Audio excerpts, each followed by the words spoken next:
Good evening, everybody. This is Manny here, and welcome to the first installment of Manny Talks, a new podcast of me talking to my friends and other shooters in the community.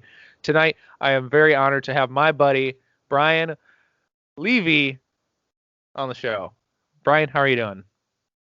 I'm good. Good. Awesome. For any of you who don't know, Brian is also known as Reds Dots on YouTube. I don't know if he's got any other social media at the moment, but we're going to have a good talk tonight. There's still technically an Instagram. It's Reds Reds underscore dot singular. Let's start with my favorite question. What is your background? Okay. I was born and raised in Southern California. My father took me out shooting for the first time when I was 6. I started shooting bullseye and like general pistol matches that involved like good grouping, static in a bay of ranges when I was like 9. When I was a teenager, I learned to shoot trap and skeet with my grandfather and shot competitively for a while. I wasn't very good, but I did it. By the time I got to college, I got in a gig working for a defense contractor, a machine gun manufacturer, so I did a bunch of cool stuff there. At the same time, I was going to college. I got on the college, they call it a corporate challenge team, where they actually had a shooting competition, so I did that for a little while. Um, then, life happened. I got married, and the wife got a gig here in Texas, so we moved to Austin. I should mention that I went to college and lived in Las Vegas from 99 all the way until 2012 when we moved. Uh, and then, we moved here. I started shooting IDPA just as a way to kind of test my carry skills. I thought it'd be interesting. Way back in the day when there were still, cover calls and all that kind of goofy stuff. Did that, got into USPSA. Been at that since 2012, basically. And so, wow, I've been doing this stuff for 9 years now, almost 10. That's truly a long time to be actually in the shooting sports, and being actually active in shooting. So that's pretty impressive on my book, because I don't know a lot of people personally who've been doing it that long. Well, I'm almost 41. I started when I was 6. So a little fast, off the top of my head math, that basically is 34, 35 years I've been shooting. Mm-hmm. It's a long time. I wish I was shooting that long. I wish I was that old though too. Maybe I wouldn't be having so many issues in life. No, I'd be a whole lot happier if I was 20 again. 20 and dumb though. I lived those when I was really like in my early 20s. I did some dumb crap that I am finally getting out of the hole for. So Fair. now you said you started in the practical shooting games. You started in IDPA to test your skills. What division did you start in? I started in stock service pistol because I didn't know any better. At the time when I started that, it was an FNS 9. And I got it because, I still remember this, I got it because it had completely ambidextrous controls, and I'm left-handed, so that's already been brought up. And it had night sights, because that was important to have night sights. You should have a gun that has good night sights. So yeah, I had that, and I competed with that for a while. It was the first striker gun I'd ever owned. I'd never owned a striker gun before that. It was very weird. Yeah, it was sort of an interesting experience, just this idea of shooting under time pressure. I go back and I see some videos from maybe after 8 months or so being in the sport, and watching myself shoot. It's cringy. It's cringy to watch. I'm just like, oh, this is so awful. Like everything that I'm doing wrong that I can see now, and I'm just like, but I didn't know better. That was what I knew. I mean, and honestly, even from my short experience in the shooting sports, I watched my first match videos. I don't like that shooter, and it is quite cringy to watch yourself when you're that bad. And it's like, who was this guy? Yep. But and then you went into USPSA. I'm assuming into production then from there. Yeah, for sure. So I shot IDPA for a while. I ended up getting a Glock 21, which I still have. And I was a 45 guy. Like I was, for the longest time, I was a 45 guy. The whole thing with I've seen 9mm fail to expand, but I've never seen 45 shrink. That was me. And that was the household I was brought up into. That's a whole other story, which if we want to get into, we can. Having to tell my dad I started carrying 9mm. I might as well just told him I was gay. It would have been easier. Anyway, but I got a Glock 34 because that was the hotness with the Glock shooters. A lot of them were shooting Glock 34, so I got a Glock 34, and it thing felt like cheating. Like after I had been shooting all these other guns, like this is so easy to shoot. So everybody's like, "You're surely gonna shoot USPSA," and I was like, "Okay." And I'm like, "Well, you can use your 34. You just need some more mags and some extra pouches in your belt." So for like a year, I had the same. I just used my IDPA setup and added mag pouches to my belt, and just ran that way for a year, and then got sort of more sucked into the shoot fast, the shoot fast and accurate thing that USPSA is. And I'm assuming because you said you use Comtac products mostly. Was your IDPA rig mostly Comtac pouches, or were they Blade Tex? Yes. No, I started out actually with Phobos, believe it or not. That was the thing I could find that was readily available left-handed. But I had a buddy of mine who was left-handed, had a Comtac holster, and he's like, "Here, you can borrow this." And I said, "I don't want. I'm fine." He's like, "Trust me, try it." I tried it, and I'm like, "Okay, fine. I'm gonna spend more than $30 on a holster." And like to me, that was like like, oh man, I gotta spend all this money. Like, yeah, honestly, it was worth it, and I really do. I like the products. I know that I've heard a lot of people complain about them, but I've never had an issue. They suit my my draw style and all that really well. They have great retention. But yeah, even to this day, I still use Comtac for my stuff. And I know a lot of Beretta guys right now who are trying to run the RDO are using Comtac holsters because that's pretty much all they can find that'll fit the general sizes of weird Berettas because every Beretta is thick, skinny, chunky, short, fat. Yeah, the problem is it's with a rail, without a rail. Is it a brig slide, not a brig slide? Is it that all that stuff definitely affects that. So that's a big deal for sure. And I will say one cool thing that Comtac does now is that all their full-size international holsters have an extra width at the back on the side of the holster to accommodate extra wide optics. So none of the optics rub on the holster or anything like that. They steer clear of it. Well, that's pretty good then. At least they're thinking instead of being stuck in their ways. Yeah. Now, we talked about you starting in IDPA, starting in USPSA. What is your primary division right now? Carry Optics. Carry Optics. And you went through, I've been watching most of your content, and you went from, well, when we've talked, but you went from the 34 to your 17 now. Yes, recently, after Nationals. I was shooting a 34 at Nationals. And you're not regretting it? No, I love the damn thing. But we'll get into that a little bit later. I've got some more questions on that. So, sure. But up to this point, I'm sorry, we haven't even gone over your classifications, sir. What are your classifications in IDPA and USPSA? I am no longer classified in IDPA. As of last week, I've been banned from the sport entirely. That's a real truth, and not a funny story. We won't get into that though, because that's for another day. Yeah, sure. There's an interview with me on the Paracast going over that, and there's been a lot of discussions on Reddit's competition shooting subforum, so you can kind of catch up on current events there. Before I was banned, though, I was not well classified in IDPA. I was purposefully sandbagging in the sport. In USPSA, though, currently I think I'm a 92% master. Is where I'm at right now. And then technically in production, I got bumped. I stopped shooting production classifiers I don't know how long ago. I was 68% and some change. But because of parity rules, I'm now an A-class production shooter, even though I haven't really reasonably shot a production classifier in forever.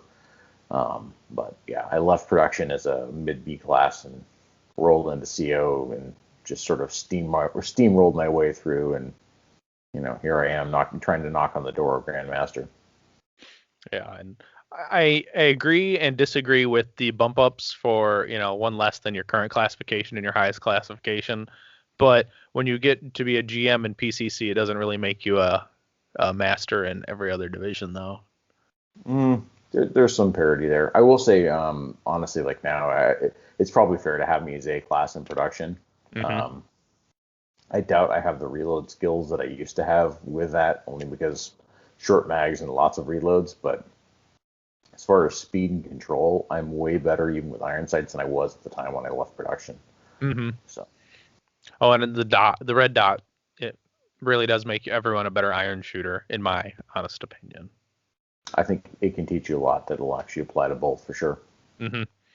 And yeah, red dots, they just make it a whole lot easier to be able to learn what your sights are doing. With the irons, it takes a little bit of skill to figure out exactly what the front sight does in recoil and tracking that. So yeah, it's a much more gross sight picture versus having a finite dot moving. mm-hmm. Plus, you're not working with 3 different focal planes anymore. You're working with one. Mm-hmm. Simplifies the process. I even heard the other day that someone was thinking that it's a 4 focal plane system to shoot with irons, but that's on them, and I didn't dive too deep into that. As soon as I heard that, I was like, we'll shelf this for now. 3 is already enough. Yeah, your eyeballs are really only designed to look at one. Mm-hmm. So. Now, what drives you to keep shooting or to be better? Drives me to keep shooting or be better. There's a handful of things. Number one, I would say is that my proficiency, especially with small arm, is what I normally use for self-defense, and that was originally the reason I got into this whole thing to start with. While I was using IDPA, I wasn't using it for training, but I was using it to find stuff that I should work on.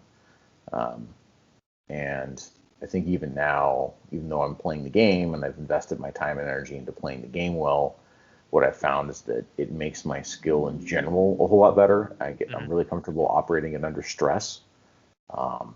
And so things like building a good, strong index and all that for self-defense has a lot of validity. So that's definitely one of the reasons.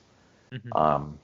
I think internal motivators are pride and sense of accomplishment. I mean, I went from being kind of the mid-pack guy to being one of the top shooters in the local area. I'm not quite to the point where I would say that I'm really, truly area competitive, but I'm getting there. And, it's one of those that I feel like I can see the path it would take to get to be truly, truly top end competitive. And it's almost more than I want to put in. But at the same time, there's a sense of satisfaction in knowing that I retained a level where that's actually within sight, if that makes sense. Oh, absolutely.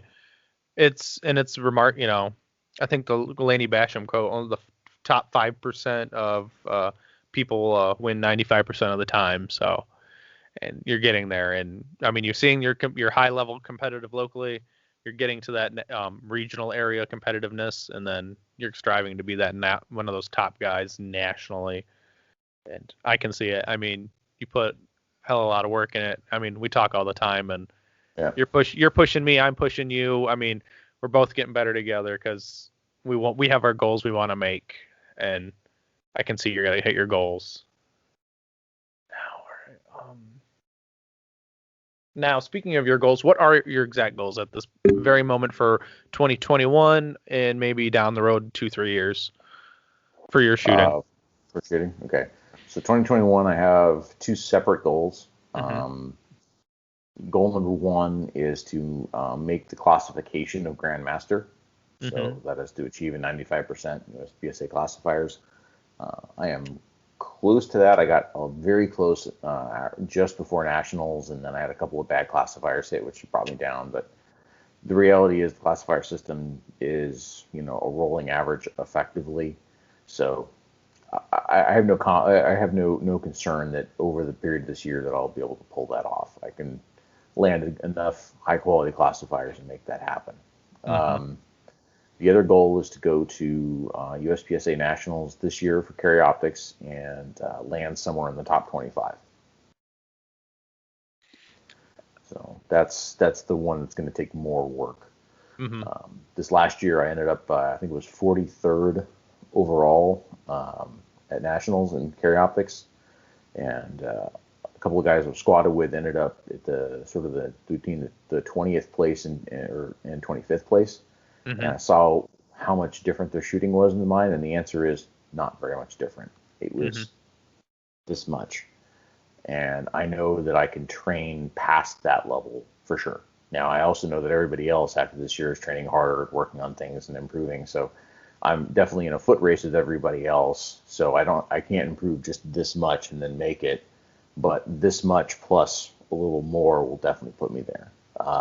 So for me, that's actually a big motivator. I'm actually close to that. And some people, they want to be top 10, top 5. They want to be national champion. Again, I know the work it would take to get there. And there's other things in my life that I'd like to do, so I don't have the commitment to get to that level. Mm-hmm. But being able to say that, to me, at least personally, being able to say that I was a top 25 shooter nationally, that's no small feat, man. I mean, you're basically saying that realistically at a national level, there's 25, maybe 30 people that can beat you. Mm-hmm. On that Like day, well, on that day, on that 3 days. I mean, that's one of those Yeah. things. Nationals is a 3-day event, but you got to perform when they call you on to perform. Your equipment's got to perform. You got to show up ready to rock and roll, and to be able to do that and be able to say that, like, wow, that's impressive. Like, to me, any of the guys I shot with, like, that squad I was on, man, it was just, I think Blanton described it as a squad of murderers, and he's kind of not wrong. I mean, I was probably bottom third of that squad, and I'm an M class. Mm-hmm. So there was just a bunch of really good shooters in that squad, and it was really cool Mm-hmm. just to shoot with them. And it was just super, like, motivating. Yeah, and I remember when we were talking about who was on your squad. I remember Hunter Constantine was on there, and he just did not have a very good national match with his all his equipment issues, and is it even mental or? No, honestly, like and that's the thing I give that guy a lot of credit for. Like he had some serious mechanicals. Like at one point he had a mag stick on a short course stage. He zeroed out a stage. He's had a bunch of like feeding issues and had to change the top end of one of his guns. The thing that blows my mind is he had all those problems. He still ended up 30th. Wow. Like, you don't talk about somebody that should have been top 10. I'm pretty sure Hunter is definitely one of them. He shooting with him was awesome. Like watching him go, like, Mm-hmm. and it just sort of happened. Like, so it was awesome. It was awesome to watch. It was great being squatted with him. Funny guy, seriously great sense of humor on top of everything else. So He lives down in Arizona, I think Prescott or maybe even Phoenix, but he gets to train with Nils a lot. So when you're rubbing against the top end of shooting, Nils is one of those guys that you can learn a lot and just be improved by just being around them. yep. Even though he's a tactical, well, not a shooting giraffe. I think someone I listened to said he was a giraffe. He's really tall looking though, and he's Nils really is a tall skinny. dude. I've seen him in person. Yeah. But now, do you think with 2021, with the primer shortage and ammo shortage, do you think that attendance at nationals is going to be lower or more concentrated in top end competitors?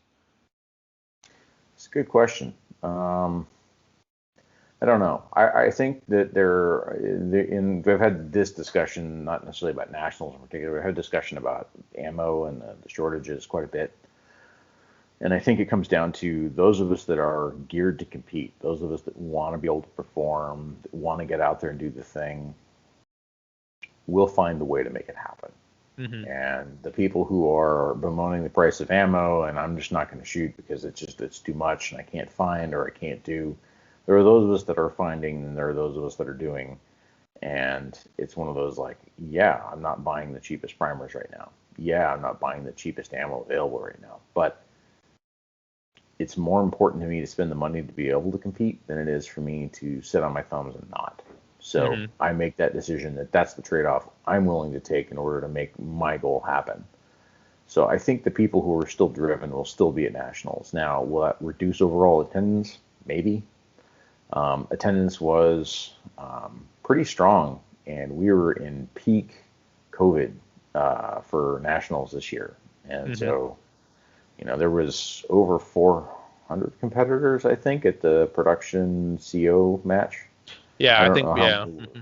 I don't know how many were at the race gun Nats the next weekend, but I mean that's a significant number of bodies. I mean that's pretty much a full match, and you're talking, like I said, we were peak COVID, so Mm-hmm. nationals this year will be in October, and they're already talking about vaccine rollouts. People are already getting vaccinated, so I mean, by the time we roll around to October, I would assume that a good majority of the U.S. has been vaccinated, and the COVID risk will have dropped to the point where it's pretty much a non-thing.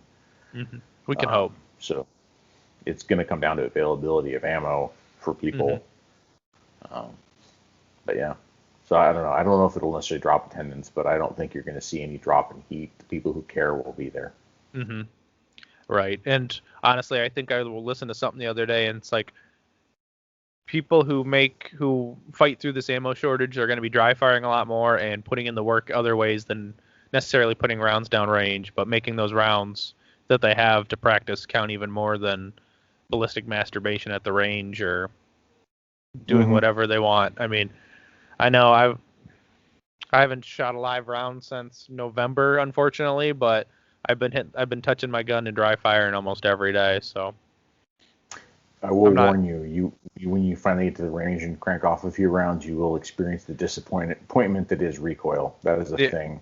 Yeah. Well, That I happened did to me. chrono ammo last week, It's not the but same. it is. So I did that at the beginning of this during the lockdowns in March, and everything got locked down. hmm And like, okay, well, I'm locked down. So between like March to like, I don't know, mid-May, so 2.5 months or so hmm straight, all I basically did was dry fire. And it finally got lifted enough to the point where I could go down to the range and practice. And at first practice, oh, dude, I pulled the trigger and I was like, oh, it went bang. I've been shooting for years, and it still shocked me, and I still felt uncomfortable for like the first couple of magazines. It was a little weird. You spend so much time dry firing, like you don't realize like how much you're pushing out that mental remembrance of recoil. hmm So it is important to make sure that you do get out there and get some live fire in. And I was talking to Jay Beal the other day, and he was talking about how he'll take one magazine full of ammo, one, but he can just walk out his back door and go shoot at his ranges. And I mean, that's a cool idea to be able to go and just take one round of one magazine, 22 bullets, and do what you've got to get done and be able to go inside. But not all of us have the convenience of walking out their back door to go shoot. We have to drive half hour to 45 minutes one way, set up all your targets in steel, and then shoot. It doesn't make it very worth our while to drive all that way in that effort to shoot 22 rounds. But Yep. that's why, I mean, but the frequency of, rounds won't be a bad idea, but it's not practical for everyone. I wish No. it was practical for me. I wish. I mean, I guess I could just start shooting the concrete in my basement, but my wife would be I, pissed. yeah, and I suspect at some point somebody will call the police, and you'd not be really happy about that. No. No. Now you said you want to become top 25 at nationals and be a GM this year. Is there anything in particular you're focusing on hard that was a deficiency last year that you found, or is it just in Yes. general? I'm taking a class a little bit later this year with Travis Tomasi, and I think a lot of the focus is probably going to be on movement control and my mental game. hmm Something that I suspect that's where he's going to find most of my deficiencies. The mental game stuff I'm still working on. That's all very new to me, frankly. hmm But the movement control is not. I've been working on that for a while. But the thing I found was the speed, the general speed on a stage. I woed myself up, and even when I went back and did, like on my channel, I've got an in-depth review of my nationals runs, and I noticed that I was shooting very conservatively, and the thing was is that the conservative shooting shouldn't have driven my movements and everything else between, but it did. hmm So by me not wanting to split the target quite as fast meant I transitioned a little slower, meant I left the position a little slower, I started shooting slower, entering a position, and what I saw was a lot of the guys that ended up beating me didn't really shoot better points, but they were faster by half a second per stage for the whole match. And, if the match is 22 stages, well, then that's 11 seconds I've thrown away, shooting the same points. In a more extreme case, relatively famous and or infamous, depending on how you look at it, guy Tony Wong is a friend. Now I consider him a friend.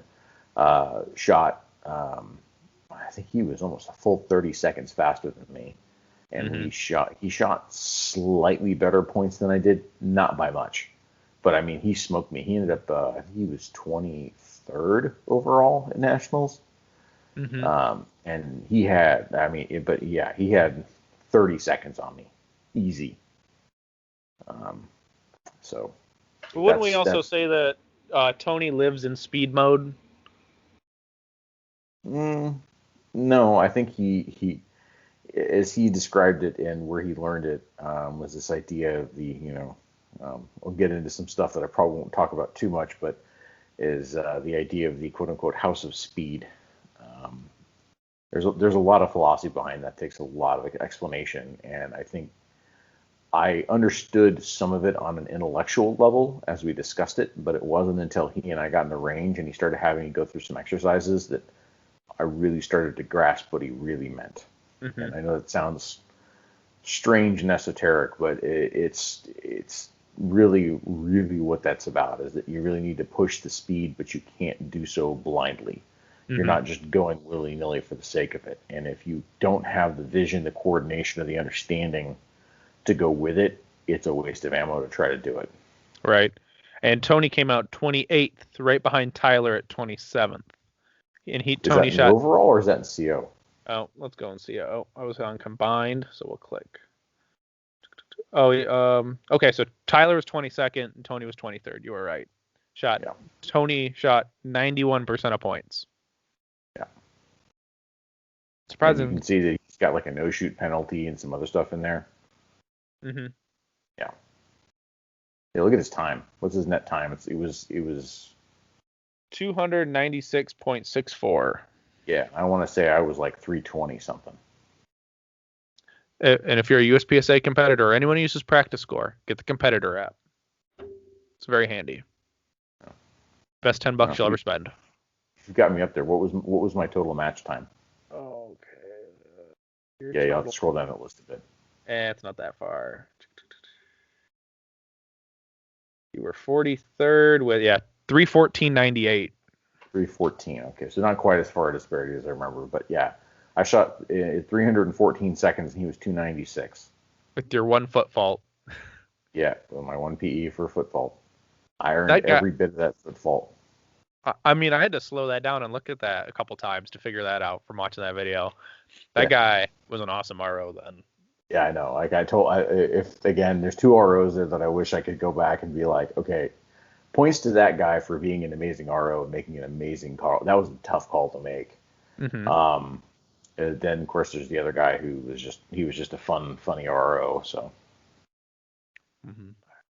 Now you said you're taking Tomasi in when's that coming up? A couple months? That's a couple of weeks actually. It's going to be February 18th and 19th here in the Austin area. Are you gonna film any of that, or are you just for your own personal use, or no? I'm going to video some of it. I'm going to talk to Travis, and I'm actually kind of curious. I don't want to rehash because he did was it Hit Factor podcast just recently? With Boomer and Jason, Jared Fox. Yeah, he did a really in-depth interview with those guys, and they really got like his full background, like great story. Mm-hmm. I don't want to rehash that, but I was hoping I could probably talk to him a little bit about like just in general, like some of like his perspectives on things, and see if I can put it on my channel. So I'll ask. If he says no, I'm not going to be butthurt over it. But I'll see what of the class he's okay with me videoing and or putting online just as a general review and discuss, because I'd like to make that part of my channel. Right, and it'd be nice to actually. I don't think Travis has been teaching or picking up the teaching until recently. My understanding basically, and I don't want to talk for him, and I don't know the exact circumstances, but I know stuff got a little fuzzy with Remington there at the end with the bankruptcy and all that.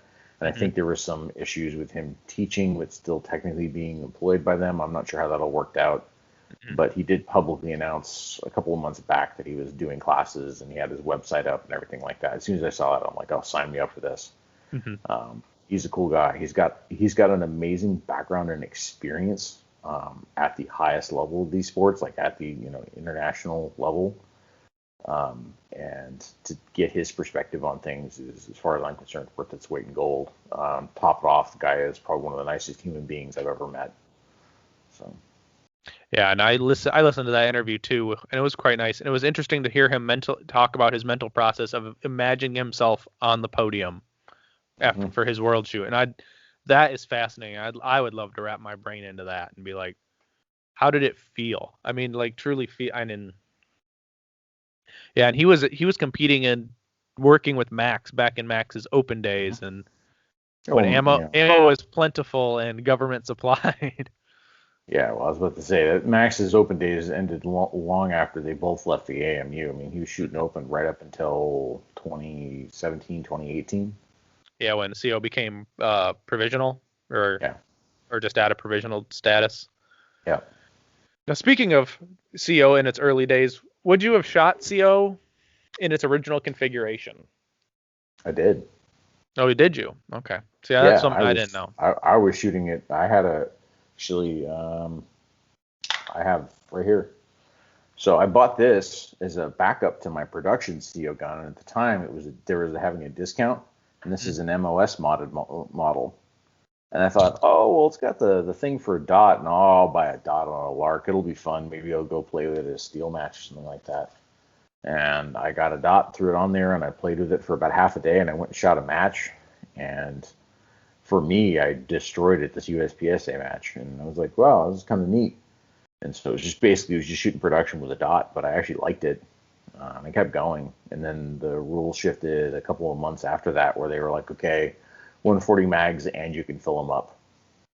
So the game changed after that. Yeah, I personally like the 140 full mags. I wouldn't be disappointed if they changed the rules to maybe more be in line with IPSC rules for the division, but I'd miss to see the kind of the money you spend in extensions and whatnot get thrown away pretty much if they went down to 15 round mags. I don't want the 15 round rule.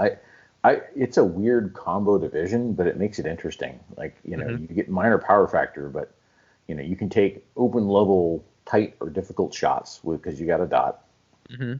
You're often running a limited similar stage plan because of your round capacity. And then, you're running a gun that functionally is much more like a production gun. Mm-hmm. And it's a weird combination of things.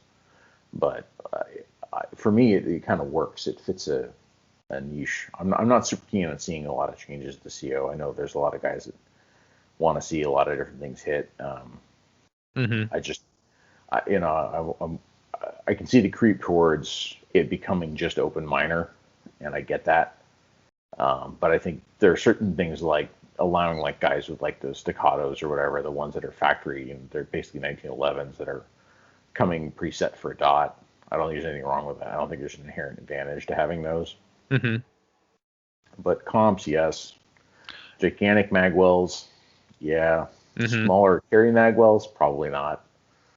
And honestly, that's the one thing I would like to see because, I don't even care if it just lines the plastic magwell on my Gen 5 Glock. I would just like my frame to not be destroyed within a year to have to go replace it. It's like in that new FN, if that thing takes to market and really succeeds, that'd be an interesting way to change maybe the outline of guns for competitiveness. I don't know if it'll take off, but it's a really interesting idea with the sacrificial magwell, but we'll see. Yep. And honestly, I would like a magnet if it was behind my hip bone. I don't really care. I want a magnet. I mean, it's convenient, but I don't think there's a difference in skill level there. I don't think that's going to make or break anybody's skill level. So. No, and I definitely think that it only really benefits the unloaded start, mags on a barrel kind of stage. And you need one for the gun and one for a reload.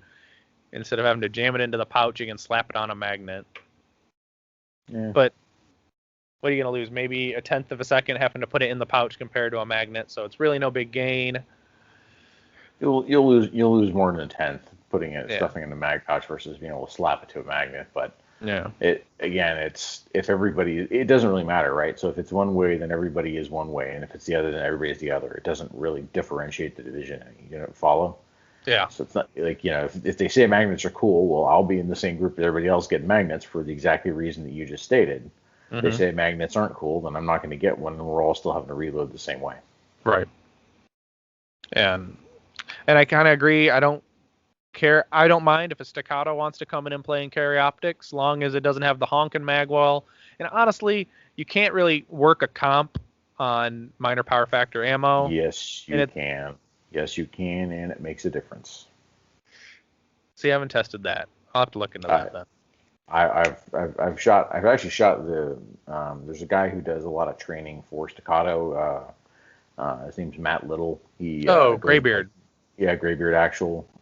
He moved from the Chicago area here to the Austin area, and I shot with him a little bit, and I've Mm-hmm. messed with those staccatos, and the ones with the comps on them, like it's noticeable. Like you you almost expect, because I'm so used to grabbing a plastic gun, and I certainly put a good grip on it, but you grab one of those staccatos, and they're not as heavy as you might think they are.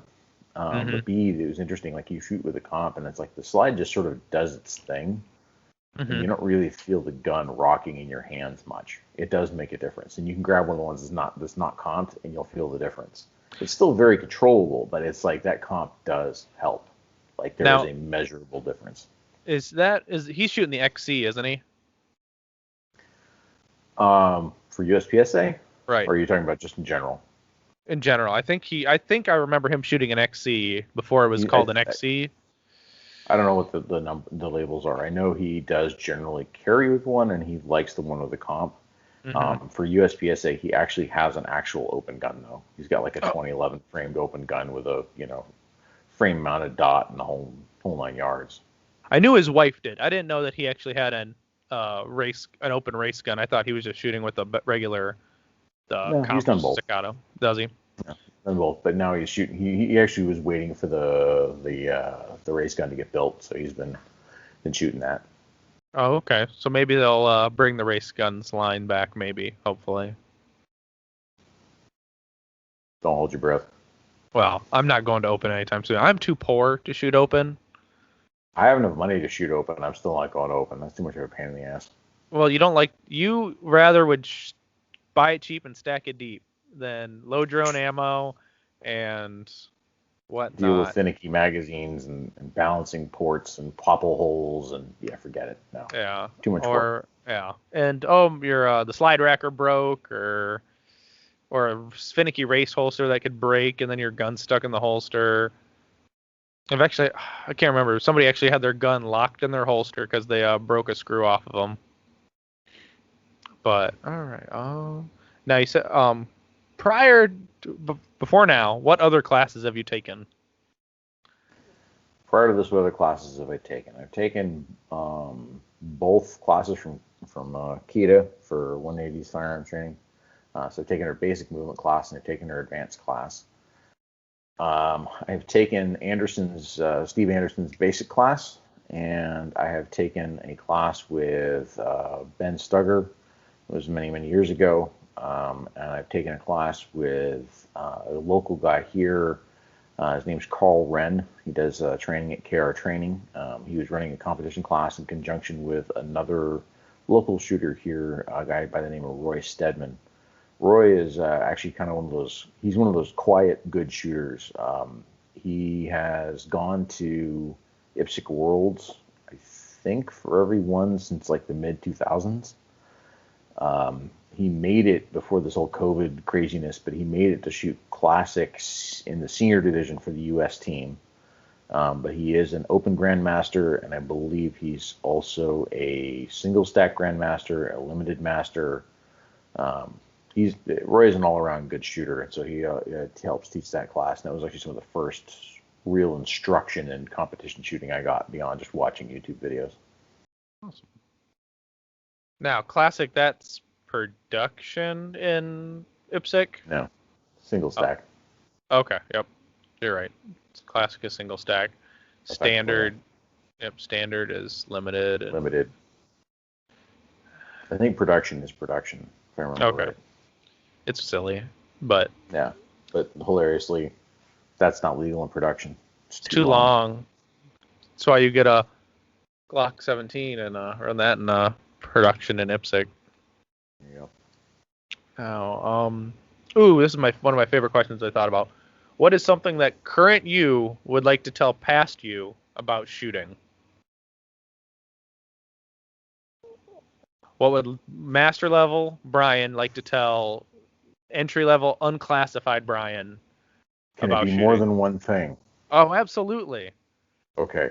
So I would tell entry level Brian 3 things. Okay. Number 1, Your level doesn't matter. Go take a class right now. And I would probably tell myself to go take Steve Anderson's class. Mm-hmm. Because that is an amazing class to have, especially when you're early on in the shooting sports. He shortcuts a lot of the stupidity that you normally go through trying to hump around and figure stuff out on your own. So number one, like I had a problem too early on. I'm like, I'm not good enough to take a class. Mm-hmm. It's utterly backwards thinking. Like when you're not good enough, that's when you take the class because that's where it's going to pay off the most. So that would be the first thing I'd tell myself. Number two, I'd say get a Glock and stick to it and quit looking at other guns. Mm-hmm. I think I probably lost development time bouncing between platforms trying to find the best gun. And every time I did that, it would screw up and cause me problems. I can literally talk about my shooting career probably about 3 lost years worth of time to me dicking around with other guns. Mm-hmm. Last but not least, leave it stock. It doesn't matter. Those would be the 3 things that I would tell myself. Because as I've gotten further and further along the road, these are the things that I've seen, and these are the deficiencies that I wish I could have fixed earlier on. Mm-hmm. And I've been talking to some people recently who are hesitant to take a class. Like, for example, I'm talking to this A-class shooter every once in a while. And he's like, "Oh, when I get to master, I'll take a class so I can get to GM." And I'm like, "But you can figure out your shortcuts now if you take a class." And some people, they've got the ego of I don't need to spend money for someone else to show me or teach me and tell me that I'm doing something wrong or inefficient. Well, there's nothing wrong, I would say, but you could be doing something way more efficient or proficiently than you are now. And the ego check, even in like the tactical and the self-defense side, a lot of people with egos thinking they're better than they are. And if they took some simple instruction, get their ego checked at the door, I'd like to say, and find out that they're not the top shot and the hot guy, they'd be better off for taking that class. Yeah. Well, and the big lesson that I learned with the classes is the class doesn't make you better, but the class allows you to better understand the things that you need to do to make yourself better. So you get through that class, and it's like, okay, you now understand the proper way to get this done, do what it is, and you understand what your deficiencies are, and so you can go practice to fix that. And you shortcut your process versus, humping around in the dark and hoping for the best. Right, and especially like when it comes to finding instructors, find the person that you want to take a class or what you're trying to fix. Like I want to fix my movement or something like that. Well, I'm not going to look for any competition shooting coach. I'm going to look for someone who, is proficient in movement, or that's what their key teaching points are, like Kita. That's all she does. She might help you with your shooting, but her job is to make you a better mover while shooting. So don't go. JJ would be another good instructor for that. JJ. It's funny. Everyone says he came out of the womb like holding a gun, but that is definitely not true. But that man puts a lot of hard work into it, and he is ripped.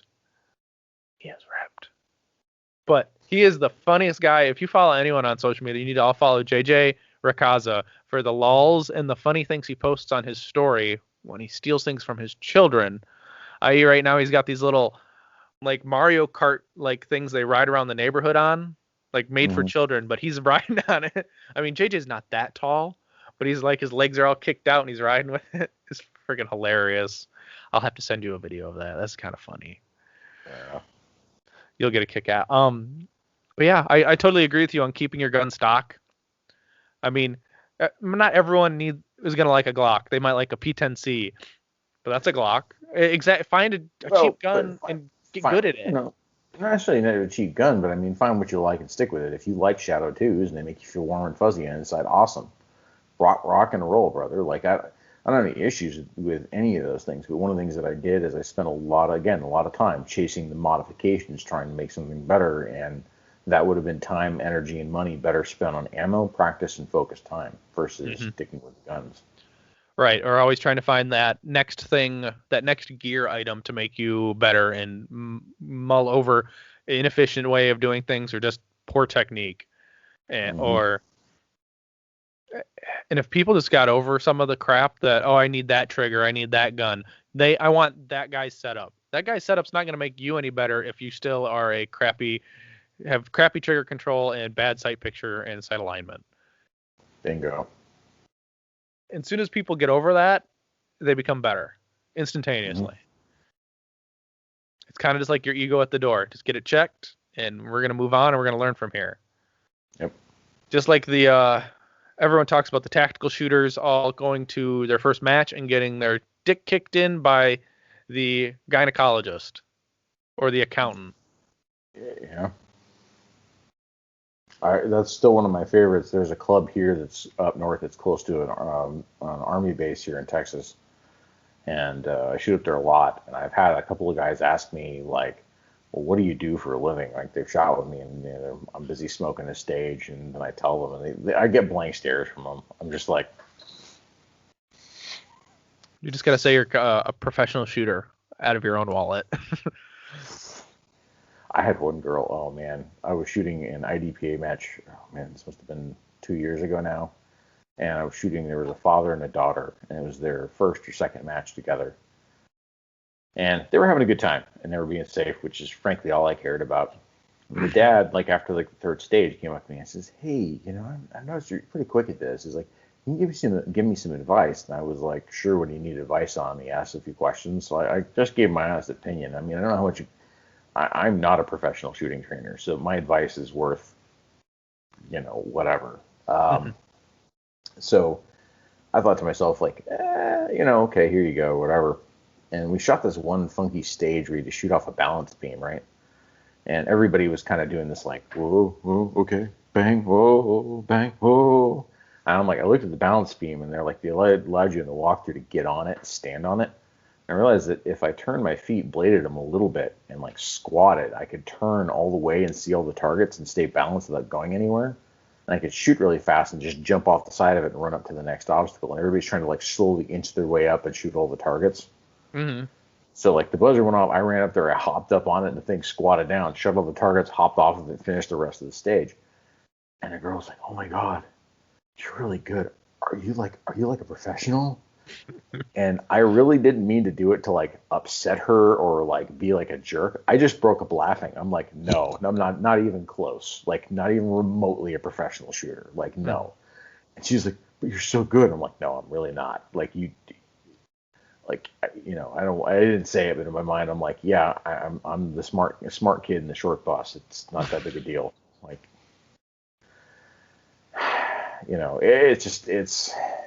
yeah.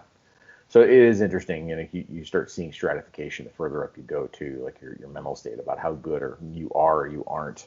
Now myself, I'm not that good, but if I compare myself to say some guy who's a B class who's been shooting for 2 years, I look amazing, which I find to be hilarious because all I do is see flaws in everything I do.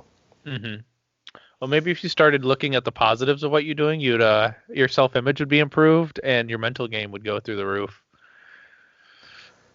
Maybe, but I'll let Tomasi fix your mental. I'll let Tomasi fix your mental game. Yeah, we'll see how it goes. I mean, and truly, the Laney Basham method is not for everyone. It works for me so far, but I'm not everybody. So. Yep.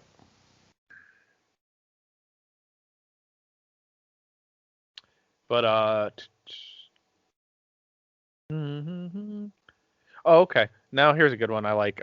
Who are/were your biggest mentors? Someone you looked up to, and kind of brought you up through the ranks.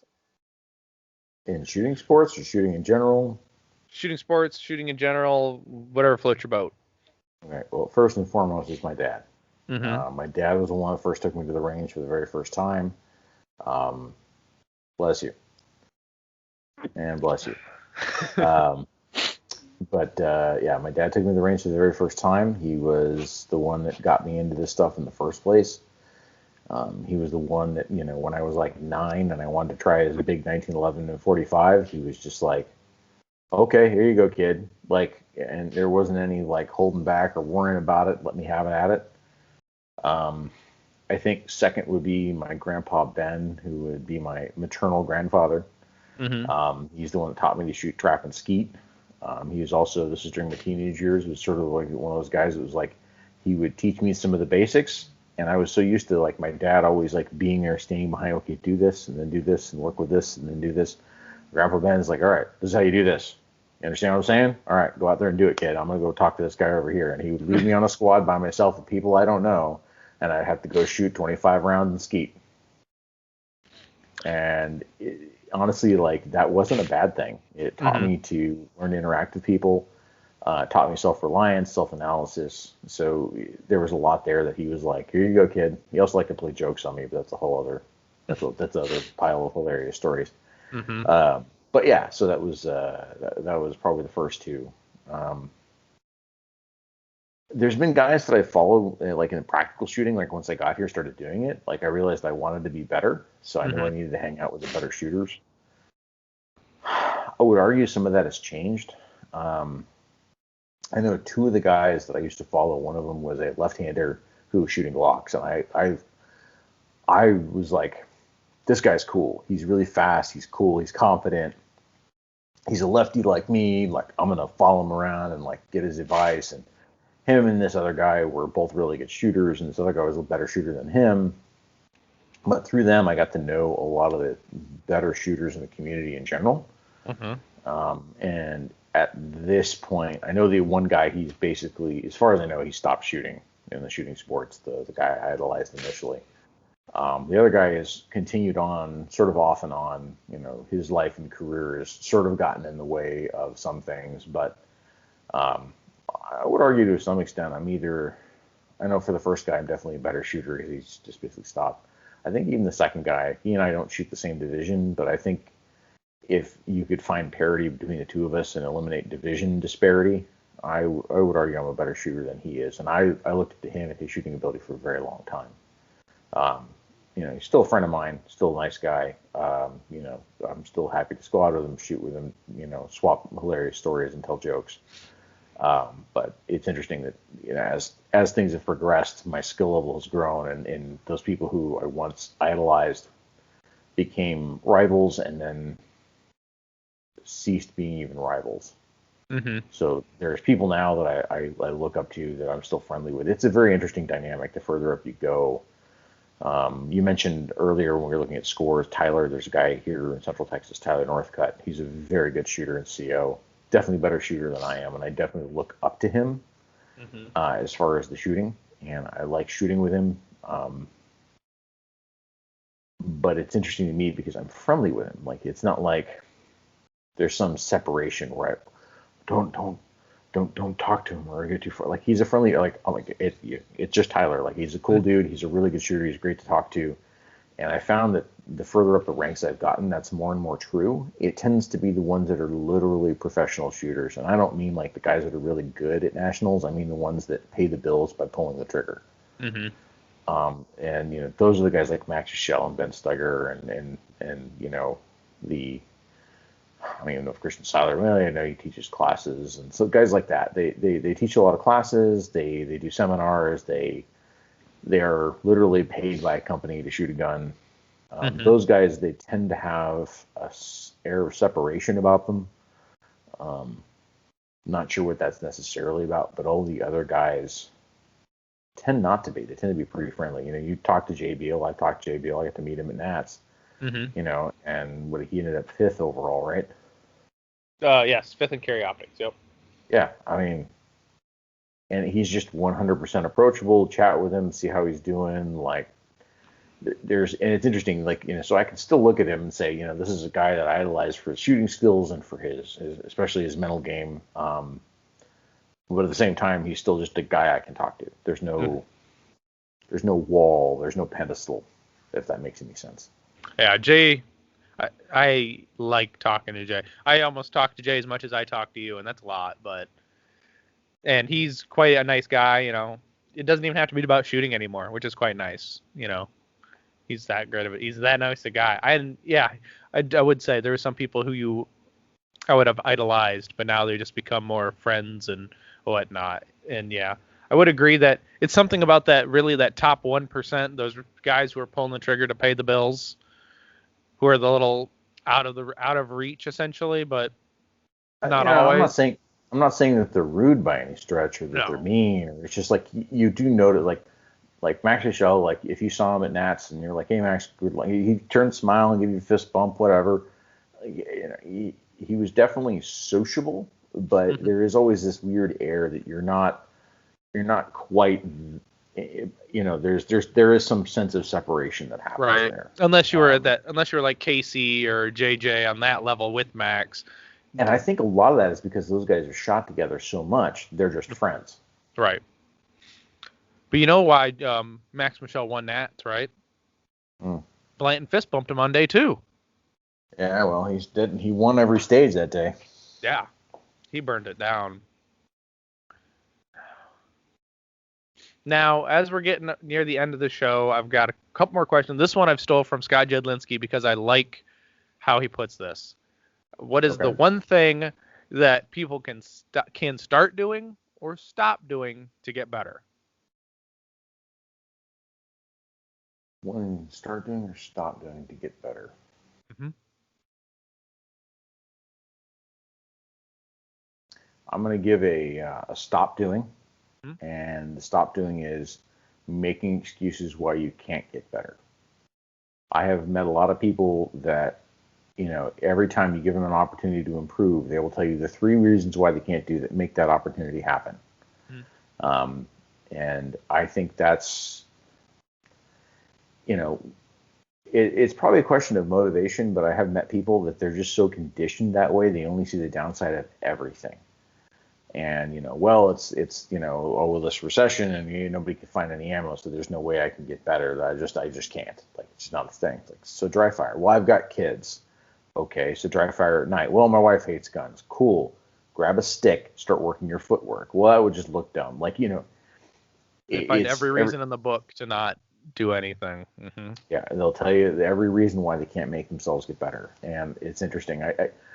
I will say that's the one thing people can stop doing. Like, if you really want this, find the path. If you've got obstacles, figure out how to get around what obstacles you can.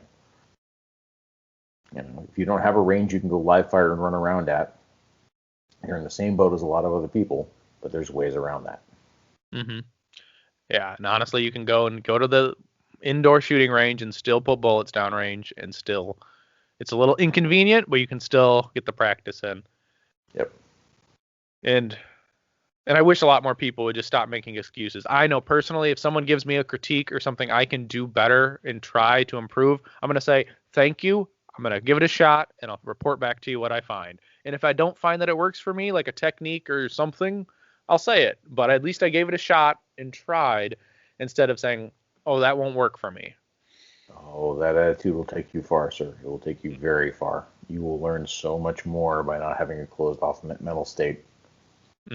And I will say I got lucky. My mom and my supporting family members have all kind of instilled that in me. It's like, just give it a shot. If it doesn't work, you wasted what? An hour, maybe, especially in dry fire, time's infinite, really. I mean, just as much time as you can. And I just wish people would get over their hurdles like that, their mental stigmas and dogmas. If they got over those, they could all get better. Now, I know we've talked about this, but so the people know, do you have any sponsors?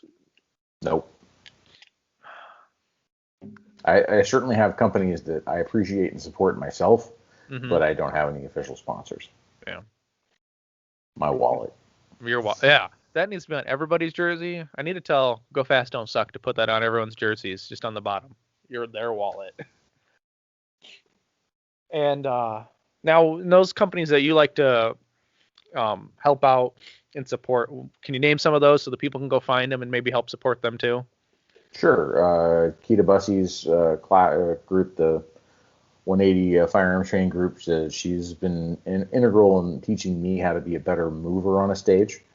So for that, I'm infinitely grateful. I think she runs a great class. And I talked to a lot of guys who well, she's only like a B-class shooter, or they complain about something about her shooting, and I'm like, yeah, except for the fact she understands how the human body moves, and she's watched enough for a sport to know how to make people move better.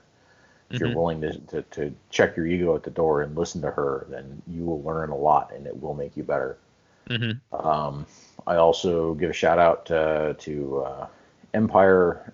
They do slide cuts, and they make Glock parts and accessories are out of San Antonio. They've done the slide cuts actually for my G17. So this cut for the optic was done by them, as well as for my carry gun. They do great work, and they're a good shop in general. Otherwise, I mean, I've got the gear I buy is the gear I buy. Can't say I've necessarily had a whole lot of support from other people, but those are the folks that I like to shout out. As far as like, hey, I'm glad I spent money there and did what I did. I mean, obviously we talked about like Steve Anderson. I think he's a good trainer. So. Absolutely. And last but not least, where can they find you? I know you pulled some things off and pulled some things back on, so I don't know exactly what's going on for the people out there. Yeah, so I am still on YouTube, and you can find my channel by searching for REDS_DOT, so Reds Dot. I'm on YouTube. I'm also on Instagram at Reds Dot. However, I do not regularly check my Instagram. Normally, I'm only on there long enough to post videos that I'm posting to YouTube. Every once in a while, I'll interact there, but it's pretty rare. So I just use that as a secondary outlet for things. So if you message me there, don't expect a fast response, just FYI, but I do eventually get around to seeing those things. Awesome. Well, Brian, I really appreciate you coming on tonight and spending your time with me for this awesome adventure of the podcast, Manny Talks. It's the inaugural episode, so we're going to have a great time. We had a great time, and we're going to hopefully have these every 2 to 3 weeks popping up on the channel and whatnot. So I'm hoping I've got guests lined up, and I really appreciate you being number one and taking the time, buddy. And I'd like to tell everybody, have a good night, be safe, and check your egos at the door and get better. There you go. Boom.